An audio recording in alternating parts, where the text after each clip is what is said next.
Welcome to the Glenn Mercer Show, where we talk all things vegan. If you're not already vegan, no worries, we'll get you there. If you are, tune in for health advice, information on climate change, and all the damage done by our most destructive industry, animal agriculture.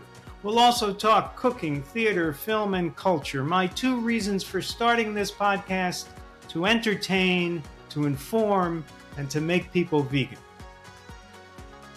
Oh, that's 3. Shit.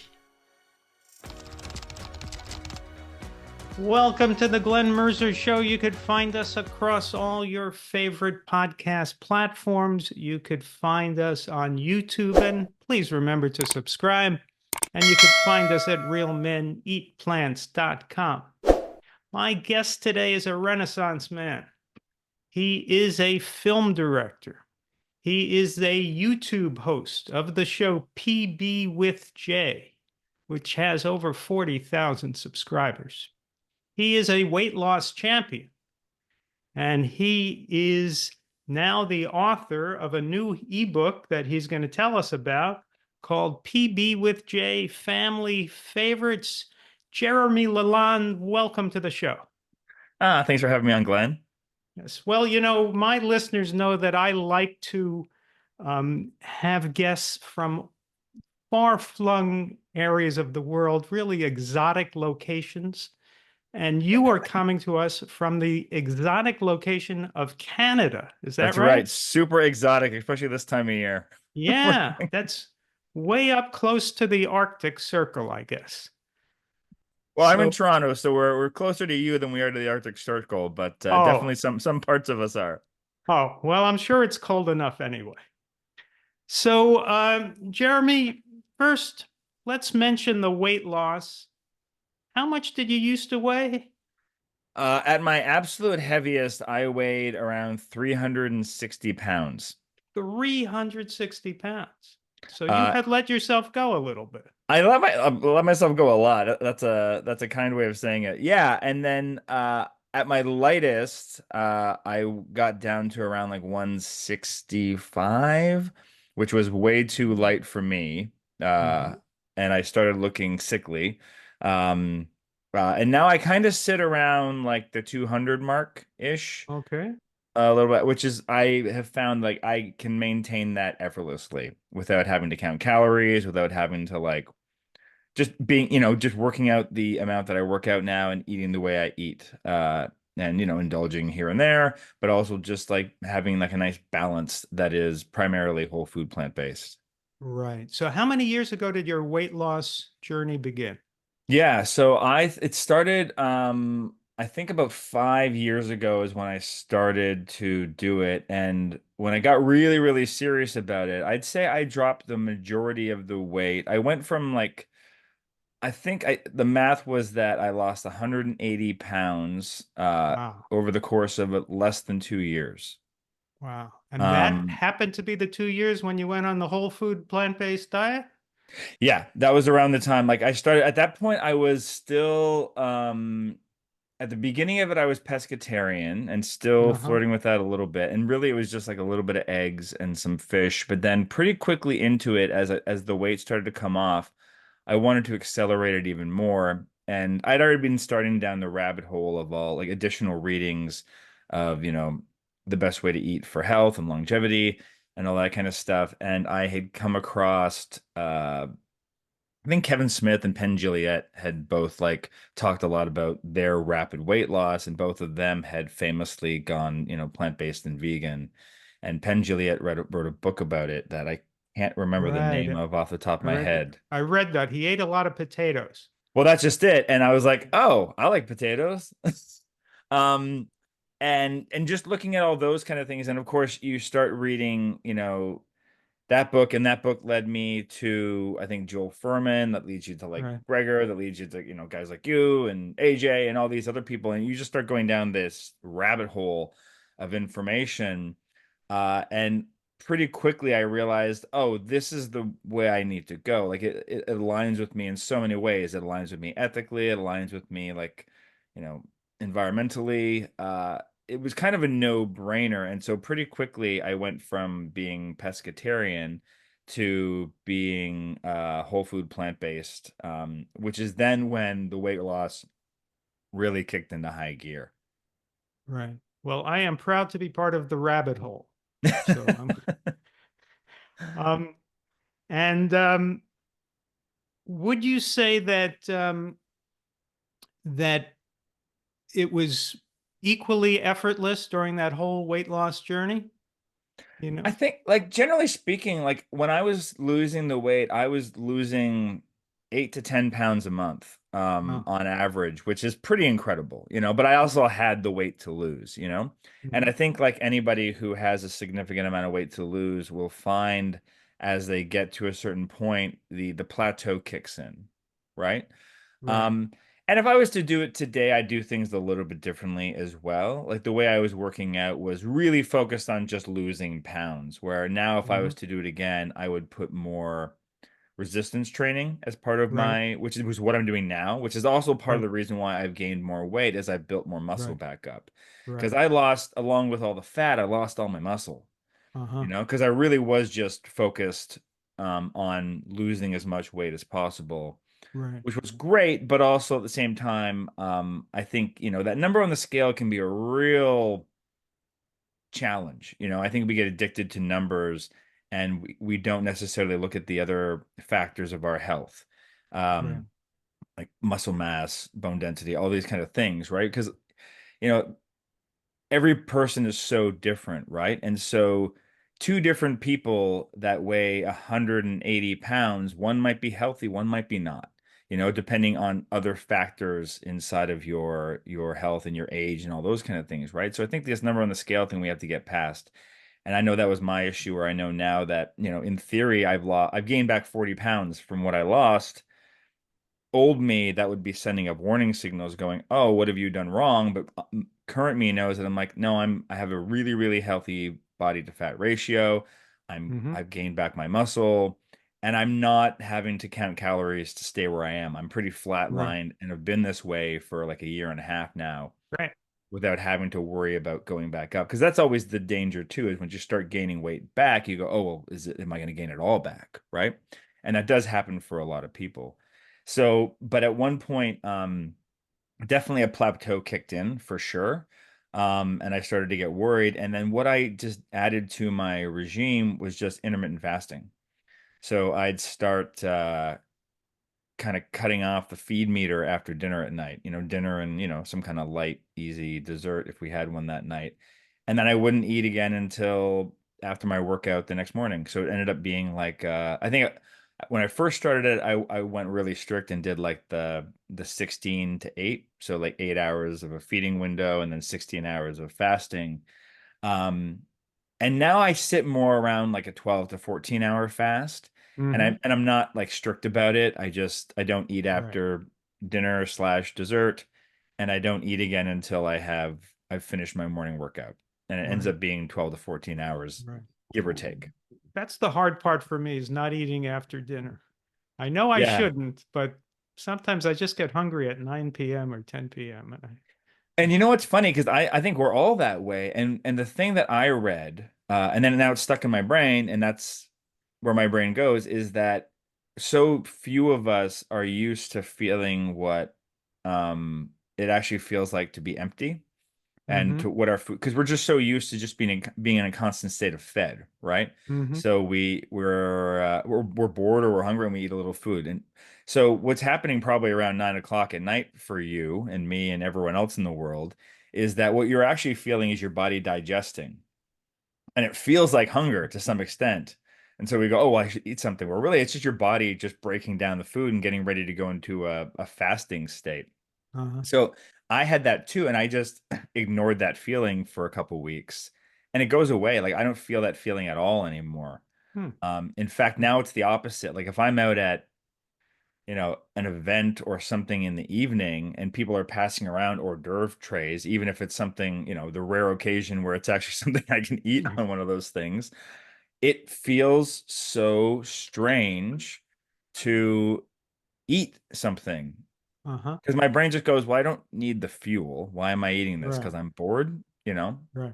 I'll maybe have a drink instead, but it feels so strange to eat now after dinner because I programmed my brain to just not want it. That is the thing. Eating is a matter of patterns and of habit. When I was a little kid, like most little kids, I loved sweets or cookies and cakes, whatever. And my mother said to me, "You cannot have sweets until after lunch. You must have two meals first because it's bad for you to have cookies before lunch." So I believed my mother. And after that, the thought of having a cookie after breakfast just became unthinkable to me. I went, Yeah, let's say I was 10 years old in school and somebody would say at 11 a.m., "You want a cookie?" I'd say, "Are you kidding me? you A can't have cookie cookies, but before lunch? It's what are you impossible, insane? you know?" And then at some point, I went a step further, maybe around when I was in high school. I said, "No, no sweets till after dinner." And if you were to say to me now at 3 o'clock in the afternoon, "You want a cookie?" I would say, "Are you kidding me? In the middle of the afternoon? No, I want that cookie at 9 p.m." So, Amazing. it's just the brain gets used to habits, which is an important lesson for any meat eaters out there. If you really think you like hamburgers, just don't eat them for a while, and then they'll be disgusting to you. So Yeah. just give it up. Once you've cleaned that stuff out of your system for a couple Yeah, weeks and then you have yeah, it, you'll be shocked at how heavy it makes you feel yeah. and just what it feels like an hour after you've eaten. You get Right, that food, the unpleasant food coma. right. Taste is an adaptable thing. We change our taste, and if you, let's say you're a sugar addict and you or a salt addict and you just give it up for a month, you won't be a salt or sugar addict anymore. You'll taste that excessive salt and sweetness. Yeah, and that was the thing that I really took away from reading Penn Jilliott's book was he talked about that idea of like, eating only potatoes for whatever, 7 days, 10 days, whatever it was, is it resets your palate, right? So for people that are really on that far end of the spectrum and are Right. just used to all the processed oils and foods and sugars, that's a real palate reset because, I know he said coming out of that, he had a piece of corn after that and it felt like it tasted like candy. Uh-huh. And I know I'm the same way. I grew up, in corn country. And so in the summer, all we did was like slather butter on corn and eat it all summer long. And now it's just like I eat corn straight up. I don't put anything on it, salt, anything. And Right. it's delicious. That's I right. was like, I don't, but it's funny that our brains are programmed to like, well, I need that extra layer of whatever on top of it. But real food is just so delicious. And if you know how to add a couple light seasonings here and there, it doesn't take much. Right. If you cultivate simplicity, you actually wind up enjoying your food more Yeah. rather than s- slathering everything on it. Now, let me Hmm. ask you this, Jeremy. About 7 years ago, you were north of 300 pounds. Yeah. And if you had been walking along the streets of Toronto and I had put a sign up that said psychic readings, $20, optional pay if you like my prediction. I like it. You Okay. walked in there and you said, "All right, go ahead, read my fortune." And I got some tea leaves out and whatever my method was. And I said, "Jeremy, I predict that in 7 years, you will be a 200-pound vegan YouTuber. What would you have paid me? Would I What? get my $20? What Oh, would I you have don't. done?" Oh man, 7 years ago. So what year is that? That's 2007. I'm trying to think where I 17. was at career wise. I'm Uh-huh. going, and would I've been like, oh, you know what? It's time to make a pivot. And could Um, you spare the $20? Would be. oh, I could have spared the $20. Okay. Probably. But yeah, I don't know. I definitely like I think about that a lot, right? Because this Mm. was not like the trajectory I'm on right now was not planned at all. Right. Which is also what I think is so special about it for me is that it just kind of happened naturally and organically and has been so not forced. Hmm. We've been so blessed to create kind of a community around what we do, and join like the larger plant-based community has really, opened up their arms to us and embraced us, like people like yourselves and AJ. Um, but it's happened effortlessly. And I can tell you, and you also have worked in the film and television industry. So that industry is nothing but an uphill climb. It's like pushing a boulder up a hill the entire way. And then when you get up there, the boulder comes after you. Right. And I understand, I don't know this from personal experience, but I understand it's still an uphill climb when you make it to the top. Well, that's just it. And I have never necessarily, and I haven't felt that with what we're doing now with both the YouTube channel and all of the other stuff. It feels effortless in a way that's really enjoyable after having spent decades in an industry that just constantly feels like if you're not like smashing your way through everything, it will push you out in 2 seconds, you know? Which has been really so. If I could talk to myself and explain that to myself 7 years, I'd really listen. Mhm. But in terms of the health stuff, I mean, I think if you told me 7 years ago, because I think like most overweight people, have spent my entire life going, hey, you know what? I'd love to not be overweight. I'm sure that's going to be better for me health wise in the long run. I would definitely have perked up because I definitely had, all those years of yo-yo dieting and joining the gym, and being going really, really exclusively for a month and then making an excuse to not go again. Right. So I think 7 years ago I would have perked up for sure. 10 years ago, I think I would have been so like obsessed with the career path I was trying to be on that I might not. I would have been like, oh, that's interesting, but doesn't sound. But I don't know. I might have not given to take my $20 back ten So years ago. 7 years ago, I'd get the 20 bucks. 10 years ago, you'd stiff me. I'd give you $5. I'd give you You'd give five me of them. 5 bucks. All right. But also I think, and I don't, and also just the YouTube, I think I would have, I don't know. Because I say this a lot now too, to people, to whoever will listen to me that works in the mainstream industry, of just like the power of YouTube, just as a distributor of content compared to, the traditional means, I think any of us who has a streaming subscription, which many of us have many of them, it's pretty common every couple of months they let you know it's like, hey, by the way, we're going to charge you an extra 3 months starting Yeah. $3 starting next Right. month, or Right. $4. Netflix, I think when I first got Netflix, it was what, 7.99 or something like that, and now it's closer to 20. It's tripled in price. And they're all doing that, right? And it's because Right. they're all bleeding money because none of them know really what they're doing. And the fact that they have all this content, they're not really making a profit off of it, the way that I think they're expecting to. And I think it's just like the industry is just in such turmoil, you know, where YouTube has been such a beacon for me to just express my creativity and just be able to make the kind of content I want to make that resonates with an audience that is there for it. It's a distributor, it's a marketer, it does all the things for you. You got to create the content, make a thumbnail and figure out a title and all that kind of stuff. But what's really, really great is if your content is good, and you're making it for especially a specific audience like ours is, they will find it over time. And if you're smart and you pay attention to that audience and you listen to them and you find out what their pain points are, and which is often the same as yours, it's really, really easy to grow with that audience, in a way that's really enjoyable too, because it does feel like a community.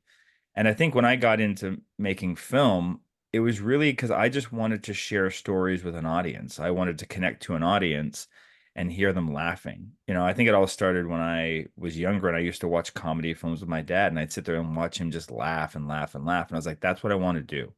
I want to make people feel something, you know? Yeah. And so, because YouTube wasn't a thing when I was a kid, I'd have been all over it. I think when I was, if I had access to like the cameras we have in our phones these days and Right. the internet when I was a kid, oh wow, I would have had a lot of fun with that. So like now it's like the kid in me is doing that as an adult, right? But what I've Yeah. found is like, I've been able to transfer all of that over to what we do on YouTube, Uh-huh. and to connect to an audience that way. Right. And, and I'm sure you can attest to this. It's like, if I was to make a film, today. Maybe uh, in 3 or 4 years, an audience would see it. If I started to write a new idea for a film today, if I Right. was if I was lucky and it was fast, it'd be like 2 or 3 years, Right. right? Right. Where if I have like an inkling, something's going on in my life, or I read something in the news, and all of a sudden I go, I'd like to make a video about that. Like that's something interesting that Right. my audience would like. I could have that video up by the end of the day. Right.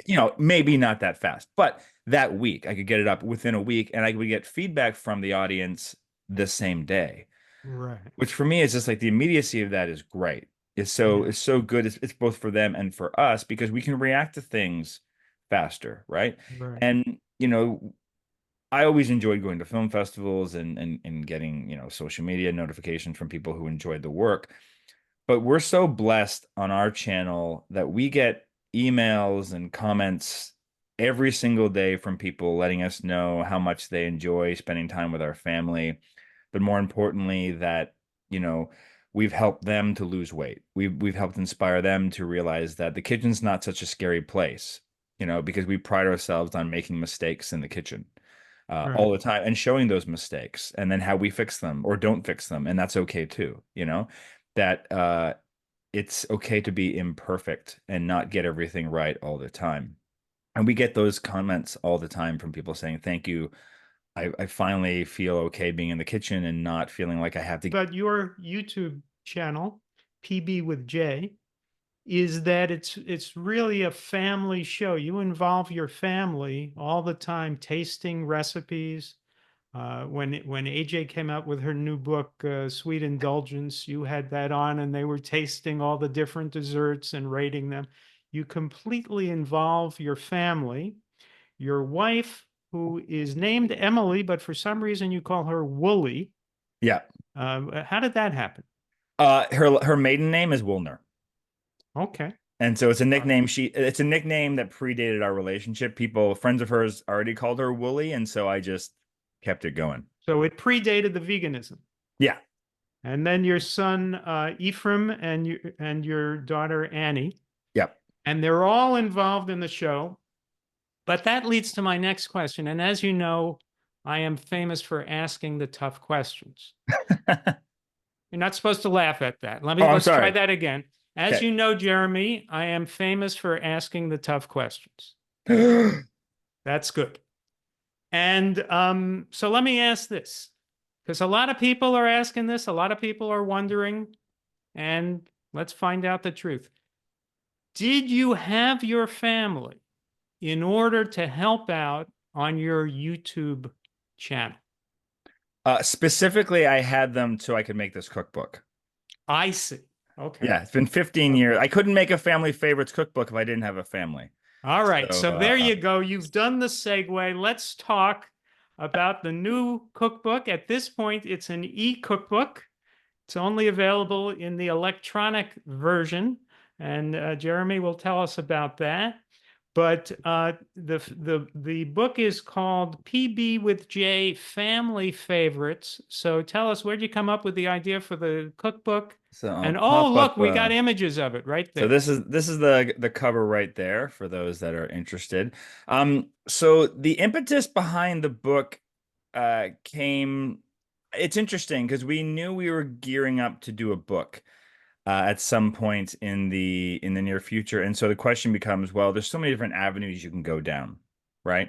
Right. Um, and and for our first book, because we hope this does well. It's already doing well in the pre-sales, so we're definitely going to be doing more of these in the future. But for the idea that I came up with was, just to go back to what you were mentioning about us reviewing other people's books and whatnot, is one of the things we do on our YouTube channel is we review cookbooks, and we take, plant-based and vegan cookbooks, and we review them through the guise of a family that eats predominantly whole food plant-based.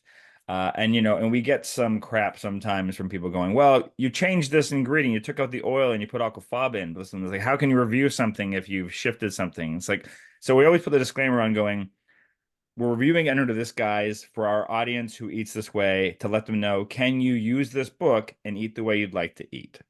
Mhm. Um, And so that's what we try to get that out there, and people still complain, but what can you do? So, what's interesting, and I've noticed just from, again, paying attention to comments is like a lot of people are like, oh, I have Annie's palate. I have Ephraim's palate. Oh, Uh-huh. I like Woolly's taste. And I just started realizing, like, oh, it's like all we have four, like there's a lot of common ground in the middle, but we do have four kind of different palates. Um, isn't that interesting? How would you describe the differences in your palates? Sure. Annie's picky. Okay. She's the typical picky kid that Right. just well, maybe we'll like something one day and won't like the next day. But and then Ephraim is, even though Ephraim has never eaten a piece of meat in his life, he likes Uh, meatier, more like commonly typical carnivore-y type meals that have been plant-based, you know? Portobello mushrooms, things like Yeah, that. just, rustic flavors like faux meats and that kind of stuff. Like he really, Tempeh. yeah, tempeh, yeah, sure. But he won't, like, he's been offered at times in his life, and we always said to him as a teenager, I'm like, we're not going to force you to eat any particular way. You've got to make that own choice for yourself. And he will not touch like a cow burger. He just doesn't want Good it. for him. Beyond Burgers all day long. He just doesn't want it because he's ingested all the stuff we've told him over the years about what it does to your body, what it does to the environment, all that kind of stuff. And he's just up to this point still consciously made that choice to not go for it. So he's that.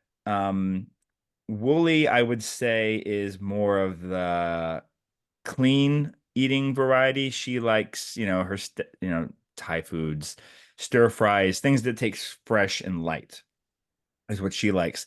And I'm the comfort food guy. I like it. I like it all. I just want something to taste good, but Hmm. I kind of probably default to like comfort food type meals, like the stuff I grew up with, stews, lasagnas, just really hearty, tasty food.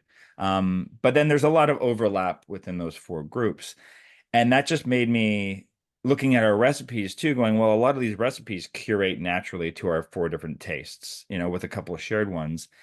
And I've seen a lot of books that are like, this is for the whole family. But I was like, I've never seen a book where you actually curate the chapters by taste preferences of different types of people. And wouldn't that be fun to do?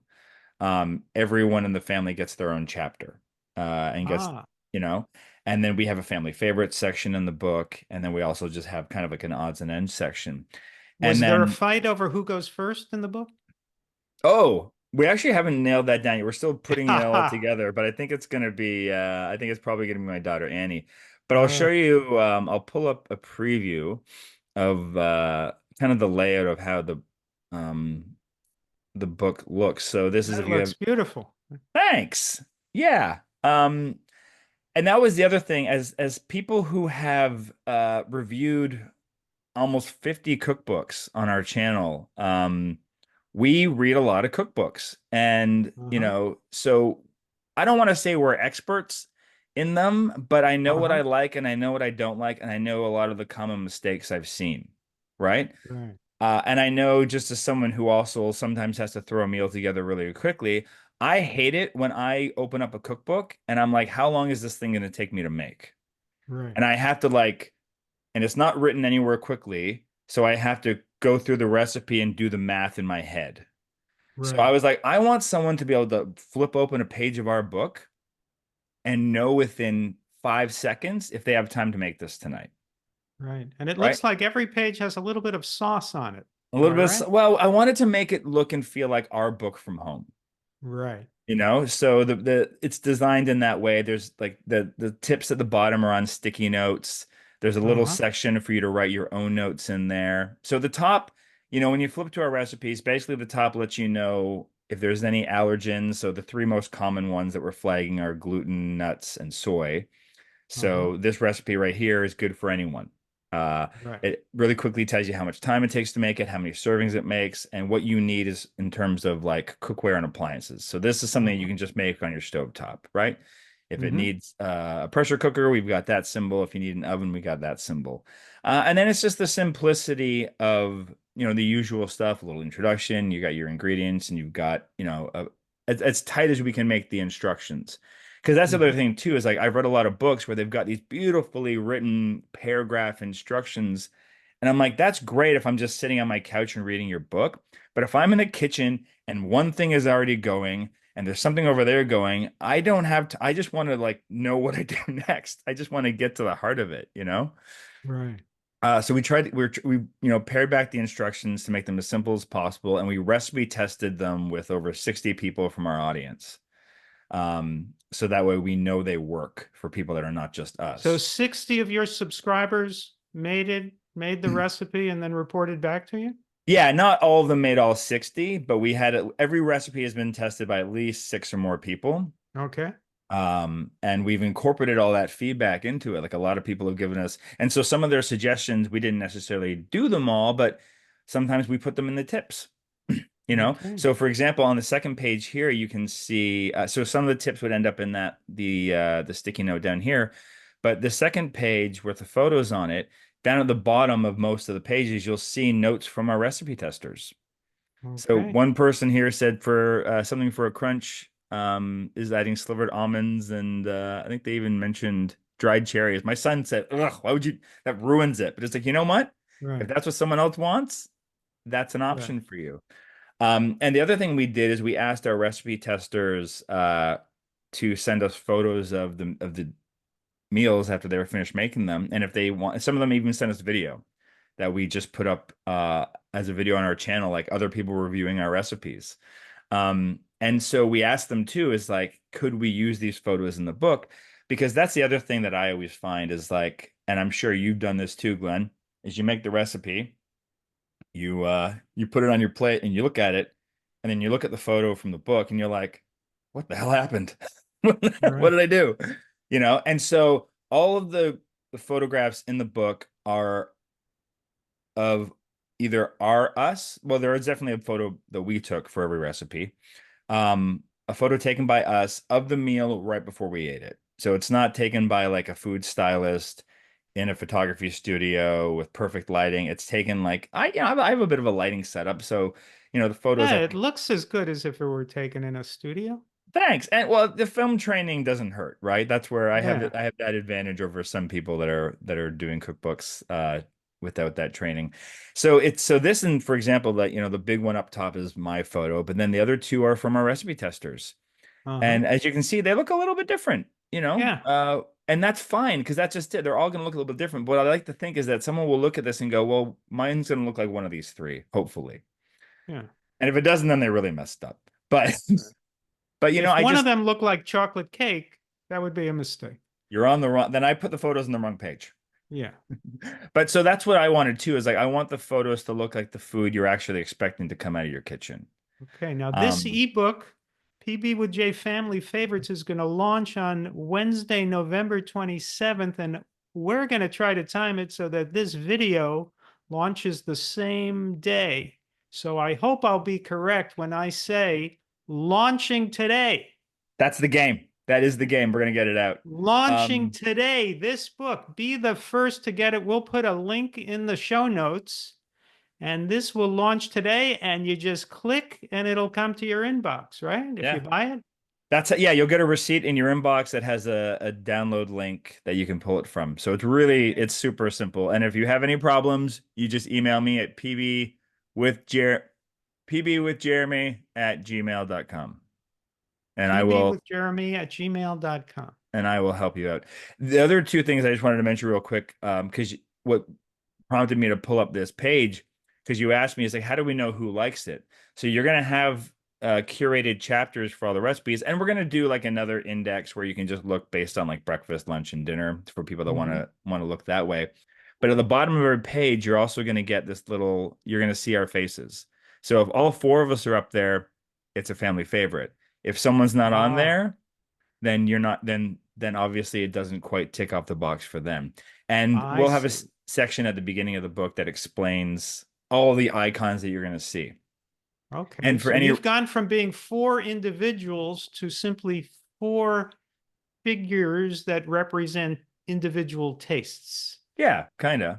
Okay. And for any recipes that we've also done on the channel at some point, there's a QR code on the page that you can use to take you right to our YouTube channel for that I've recipe. never understood QR codes. Oh, all I you have to don't do is get this technology.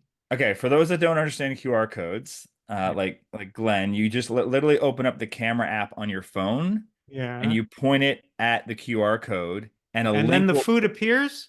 a link will pop up in your app that you click on, and it'll take you to take you But to. does the QR code make the food appear on your table? It does not yet. No? That's gonna They come haven't in done that yet? 2040. We're gonna have that. Okay. Now, do you have any other pages to share with us? Yeah, so this is that's that one.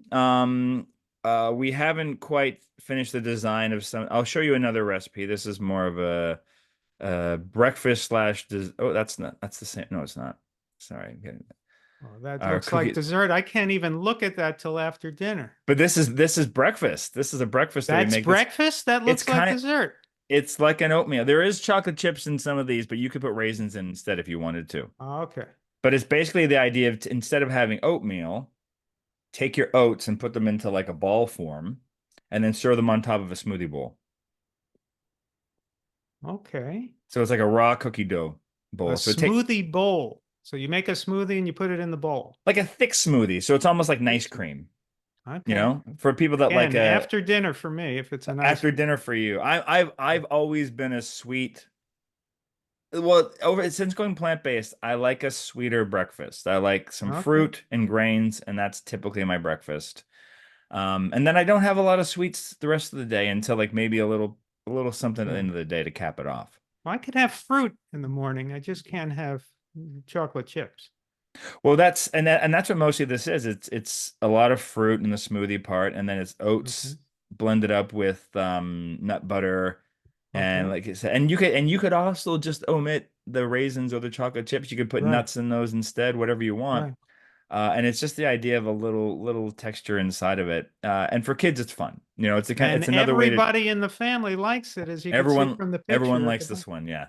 There's a Yeah. lot where everyone likes everything. But there's definitely a couple where Annie's probably absent from the most photos in the book. Now, was there any bribing involved to try to get family members to give a thumbs up? No, no, it's just like on our channel, we're very honest, like to a fault. Like Okay. that's why even when you mentioned we were talking about the cookbook reviews, anytime someone reaches out to us and says, "Hey, we're putting a book out. Would you like to consider doing it?" I always say yes, but you have to understand that I cannot control what my children say about your book. And they won't accept bribes. They're honest to a fault. But I think Uh-huh. that's also what's been endearing about, you know, our stuff, and the book will be the Okay. same way, is that if they sign off on something, they actually liked it. Like All they right. don't care. So a word of warning to cookbook authors out there, you may get panned by a teenager on PB with J. But if they love it, they'll rave about it too. So So there's you also kind of that. take a risk. You But kind that's but and that's the other thing too that I talk about in the front section of the book, is that it's like this is not a cookbook where you're gonna love every recipe inside of it. But I think that's true of every single cookbook ever made. absolutely. It's like, but here's what's interesting and unique about this book is if you lean a certain way towards a palate that's similar to one of us, you're going to have at least a dozen or so recipes in there that you do like, Right. and maybe more overlap otherwise. Where I think this book will help people narrow down the recipes they might like because we've put it into these family curated groups. Right. So here's the next tough question. Did you and Wooly, if I may so call her, You may. did you and Wooly try to have children with different palates in order to facilitate this enterprise? We actually have 5 kids. Those are the two that made the cut for the channel You and the have videos. five. We have 5, but only 2 of them appear on camera because the other 3 are too picky. The other three This kids is a didn't. joke. I gotta, yeah. So we tested all 5 kids, and these 2 are the ones that were most popular with the bro. And the other three kids, you don't even know where they are today. No, they're somewhere. I don't know. Huh? Yeah, they're all on the carnivore keto diet. So Okay. So, all right. Um, How long did it take you to make this book? And you're apparently not quite finished yet, right? It's just we're doing the Right? final stage. We're mostly just like doing the final. We have someone like looking over all the text and making sure that I didn't make any little oopsies. Right. And then just making, and then also just like making sure all the page numbers that when we're linking from one recipe to another are Hmm. actually correct. I mentioned it in a review that's I think going up on our channel this week. There's a cookbook we just reviewed by a pretty big author where the page numbers are wrong. Like they're like, go to this page for this, to more Oh, and information on this. then you And go you go there there and and it's the wrong page. And it's like, how do you make that mistake? Especially this is an author that is working with a publisher. It's yeah, like, I don't understand how those mistakes get made. And so us who are doing this on our own, like we're right, just going really being fine tooth comb and just trying to make sure that, there's as few mistakes as possible that we can right, control inside the book. So right. There's yeah, always one or two errors there's that so slip much. through. Yeah. But we're trying to like the obvious ones like that, we're trying to Right. fix. And also just making sure the information is as correct as possible. We have an international don't mind me, mic down. Oh, Uh we have an international audience for our channel. We're lucky to be so. So we also wanted to make sure that the recipes have grams as well as cups and stuff, and Celsius as well as Fahrenheit, so that way people don't have to do those right, conversions on the fly when when you have 30 right. minutes to make a meal. Do you have a lot of warm meals like soup since you're up there in the Arctic Circle? Yeah, a lot of those are under mine. I recently realized my wife doesn't actually enjoy soup all that much, which Oh, would have been a deal breaker. We're so lucky you we didn't found ask that. her that before you got married? I never thought it's one of those things you don't think you got to ask someone, Glenn, Right. honestly. And then That all of a used to sudden, be my opening line on first dates you is, like do you soup. like soup? Yeah. I asked her if she liked pie. Pie was the deal breaker for me at that point. And Right. she was okay with, she didn't love pie, but she liked it enough. And I liked her, so I let that go. But I didn't know about the soup until Uh-huh. recently. I don't know why. How do you get 15 years into a marriage and you don't realize your spouse only kind of likes soup? Right. She has other good qualities. So we're going to keep Right. her around for one more season. We keep her Well, I around. was like 15 years into mine before I realized she almost kind of likes me. Oh, So, that's good. yeah, As almost. long as we grow on them over time, right? It's Yeah. bad when it goes the other way. Yeah. Um, and your kids, your son has always been vegan. No, the kids are actually technically pescatarian. They Oh, still do I'd say 90 to 95% of what they eat is whole food plant-based. And then if they're out with friends, they might go to a pizza place and get like a cheese pizza and that kind of thing. And so but it's interesting, like the more they come home and they talk about it, my daughter's like, she's like, I think my skin would be better if I gave up the dairy. And I was like, yeah, because she's going hmm, through the teenage acne stuff. And so, it's one of those things as a parent is our belief is that all we can do is arm them with information. They're smart kids and they've got to make those choices for themselves because I just see over and over again kids that are forced to do a certain thing and then they just inevitably rebel just for the sake of rebelling. So we just took away they know very much where we stand and our beliefs and our thoughts, but hmm, I just don't want to have that animosity with my kids, and I want them to make those choices on their own. And what's been really rewarding is that most of the times they will make that you know healthier, better choice. And I hmm. think as they get older, they're going to keep on leaning that way. Right. But they're going to do it on their own without us, without feeling like we're forcing them or guilting them into doing it. Right. Now, are you still in the filmmaking world, Jeremy? Yeah, I am. But it's interesting, like I said, like none of this was planned, having the YouTube become as big as it has become so quickly, um, and all that. And it's all, and also just, I guess I never thought I would find it as rewarding as I do, you know, um, and that it would fill kind of that need I have for creating and creativity and also just like tick off other boxes because I know that we're also helping people and we get so much feedback from people that have lost weight or whatever it is because our content has helped them to do so. And so uh I never say I would never ever retire or do anything like that, but I know that like my focus right now is kind of on the channel and stuff like the cookbook. Right. And what I do think is like moving forward, what I do plan to do more often is just blend what we're doing here on the channel with what I'm doing in film and television. Mm. I'm in the middle of applying for some development funds with some agencies here in Canada that are looking to be more open-minded about realizing not everything is film and television, and that there's a lot of smart things that can be done on in the content creation or in platforms like YouTube. So I'm in the middle of developing what will be a really big project that we will actually just distribute on our YouTube channel that I don't want to talk about too Oh, much just yet because it's okay. in an evolving state. But it's Well, going to then be you'll have to come back on the show when you're ready to talk about yeah, it's going to be a lot of fun. If I can do it the way I want to do it, it's going to kind of really shift the landscape of what we do on our channel. it. Okay.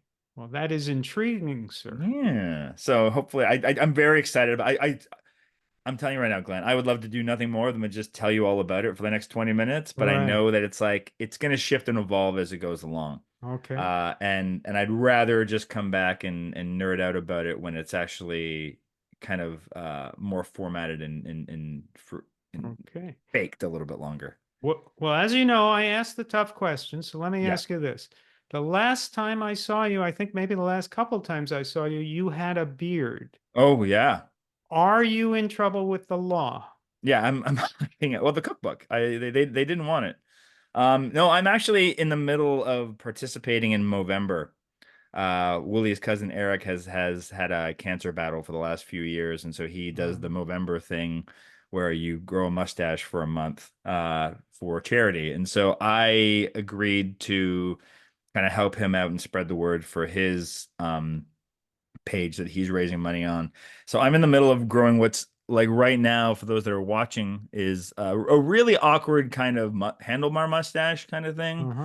with a Uh-huh. little soul patch in the middle. Because I'm like, if I'm gonna do it, I just know I'll look like a '90s cop, like a background character from a '90s cop movie. That's what I was thinking you look like. Yeah. Well, thanks. So I'm so I was like, if I'm gonna grow something, it might as well be interesting and fun and maybe look awful in a intentional way than Uh-huh. just looking awful in a way that so we'll see how it's Okay. gonna shape up. Those who follow Uh-huh. the YouTube channel will see a real weird continuity of facial hair over the next couple months because videos get shot out of order and whatnot.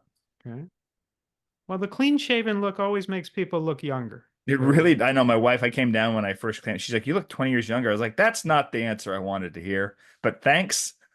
well, what's wrong with saying you look 20 years younger? Nothing. I just didn't like the fact that 10 minutes earlier I looked 20 years older, I think. Oh, boy, you see you're looking at things in a glass half empty kind It's of way. true. It's true. It's true. Yeah. Now, I heard on one of your videos you mentioned something called the Mighty Network. Mm. I am mighty ignorant of what that is. So what is the Mighty Network? Oh, well, thanks for bringing it up, Glenn. We last year we started a members community, kind of a way to do like a PB with J 2.0 experience because, again, we're very blessed that we got a lot of comments on our channel, and I try my best to keep up with all of them, but it's hard to like go back and comment back and forth and get into a real dialogue with people. And I also just noticed kind of like a hunger for people to kind of take the experience to the next level. And so we have a members community that we made that the lowest price point that the Mighty Network is the name of the kind of the site that you can host your community on. So our community is just PB with J 2.0. Um, but it's just a group of like-minded individuals. We say it's for the price of a crappy cup of coffee a month, you can join and you get our videos a couple days earlier. You get a members only monthly live stream with myself, and usually another member of the family jumps in Hmm. to help out. On the weekend, I was making fig bars from the cookbook, and my daughter came in and decided she wanted to make them, which was a real surprise for me and the audience. I was not expecting her to join me in the kitchen. So you just like on our videos, you get a lot of surprises. Things just organically happen, and we just kind of roll with the punches. So you Okay. get that, and then we also have a couple different forums for like recipes, health, fitness, and all the kind of different things we touch on the channel. And it's great. We've got a couple hundred people in there already. And a lot of those people are becoming leaders inside that community on their own. We have this one guy that's awesome. His name is Malcolm, and once a week he posts different, like almost like a little mini essay on a different nutritional topic. Last Okay. week he did it on creatine because that's something Okay. people are talking a lot about. So he did a deep dive on creatine on the channel. So it's just lovely to see people kind of like taking it on their own and it becoming this own little thing where it's not just having to be driven by us all the time. Okay. And people sharing information and whatnot. And it's just a really lovely little place. All right. So will you send me a link and we'll put the link to the Mighty Network as well as the link to the new e-cookbook? Absolutely. That'll be in your show notes. Great. Thank you so much, Jeremy. Well, stay warm up there in the Arctic region. Like it's harder without the beard, but I'll do my best. Yes. Yeah, well, at least there's some warmth from the mustache area. It keeps the lip to the nose area warm. And the new book is called PB with J Family Favorites. Everybody should check out Jeremy's YouTube channel, PB with J, and subscribe. Oh, and while you're at it, subscribe to mine too. Don't Yeah, just subscribe to his, or I'll be annoyed. Um, and it's great to see you. And come back when you're ready to talk about your secret new endeavor for your channel. absolutely. I will be so excited to talk about that. Oh, I can't wait to hear it. Jeremy, take care, my friend. Thanks. This has been the Glenn Mercer Show, where everyone listening turns vegan, regains their health, and annoys their friends and relatives. Find us on YouTube at The Glenn Mercer Show and across all your major podcast platforms. Don't forget to subscribe.